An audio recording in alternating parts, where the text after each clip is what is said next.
Thank you for being with us here on France 24. Thank you so much for having me. First, there was this news that Mahmoud Abbas would not have a visa, and now this. What do you make of it?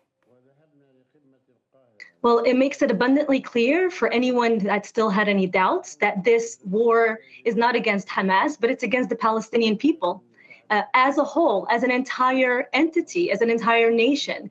I want to remind your audiences that the Palestinian Authority that Mahmoud Abbas is heading are the party that committed to non-violence. They are the party that has already recognized the state of Israel, that has basically given Israel most everything that they wanted, and thus they got a lot of criticism actually amongst Palestinians and in the entire region.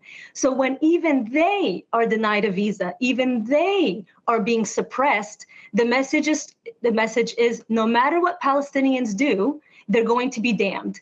Damned if they're violent, damned if they support nonviolent resistance. It is really a calamity. And it also shows that the United States is, unfortunately, and I say this and it pains me as a former diplomat, is doing what Netanyahu wants them to do. My government is no longer working on behalf of US national security, US interests, but we've merely become pawns of the Israeli government and are executing what their desires are, not what ours are. Is that ideology on the part of Donald Trump or indifference?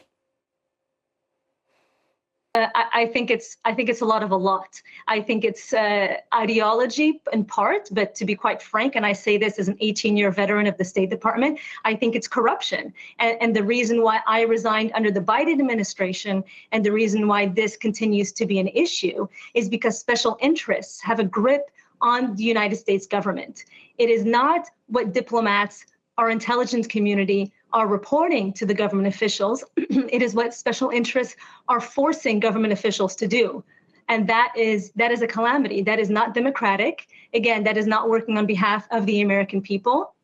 That's working on behalf of the arms industry, on behalf of the Israeli lobby. And as fundamentally for me as a diplomat, it was against our interests as the United States. And that's why I also resigned. And we see that continuing under the Trump administration. And it's up to the people to say enough is enough. This is wrong. For your audience, especially an international audience, I want to explain to them that the role of special interest in America is not specific to this issue. The same reason why we continue to have shootings in high schools year after year after year, and we're not able to get gun reform laws in the United States that are protecting American children in their schools. I mean, we just had a shooting last week. Is the same interest why we keep on giving Israel weapons after weapons after weapons in violation of US laws, again, US laws, and in violation of international law and humanitarian law, because there's profit.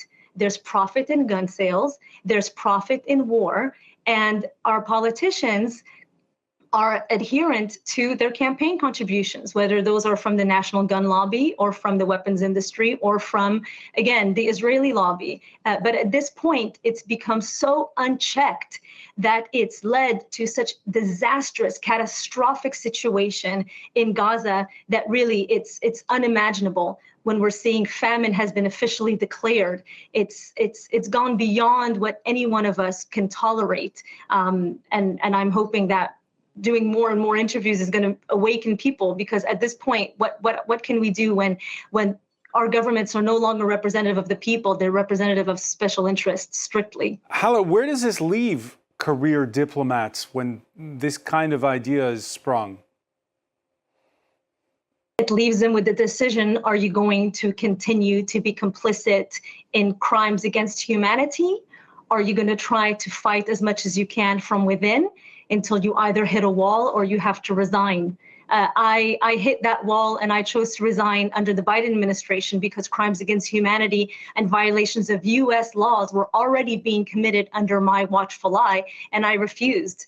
It is up to every single one of us to stand up against injustice. I think that the thought is, if we just keep our heads down, then perhaps it won't affect us. But when we allow injustice it just continues to grow. And we're seeing that. We're seeing that right before our eyes, and they're not even hiding it. You know, during the Iraq War, the US administration, the Bush administration, tried to sell the lie of weapons of mass destruction. They were trying to at least convince that it was not strictly about oil profits or getting rid of Saddam Hussein to take Iraqi oil.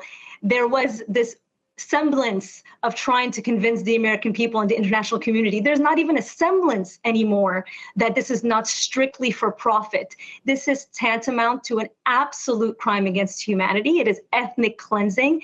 And what the Israeli government is doing is they're starving the Palestinians to the point where they will try to leave to save themselves, to save their children. There's so much disease rampant in the Gaza Strip now. So they're making it so intolerable, so unlivable. Again, a violation of international humanitarian law, a violation of the Geneva Conventions on collective punishment, that they're going to try to forcibly, or quote unquote, as they say, voluntarily force people to leave in order for them to make profit. It's completely illegal.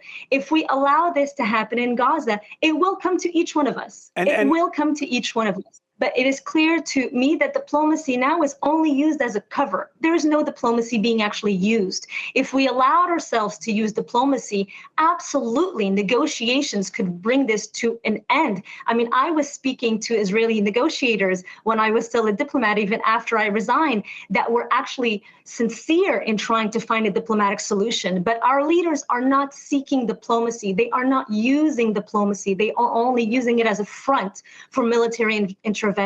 Just very briefly on that point, will recognizing a Palestinian state by traditional allies like France, the UK, Australia, and others, will that make a difference or not?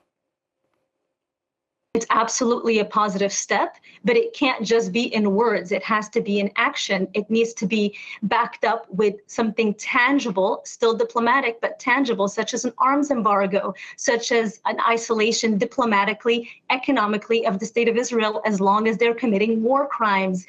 We cannot allow, as an international community, for any country, no matter who that country is, we cannot allow them to violate international law, commit war crimes, and we allow that to happen. That's not how the international order is supposed to work. So we need to use the diplomatic leverages that we have, but we can't just recognize the state of Israel and at the same time keep selling arms or importing arms from, recognize the state of Palestine, but at the same time not impose an arms embargo in Israel. You have to have both. You have to have pressure on Israel with the recognition of the Palestinian state. And also time is of the essence at this point. What's going to be left of Gaza? What's going to be left of Gazans by the time that these recognitions come about?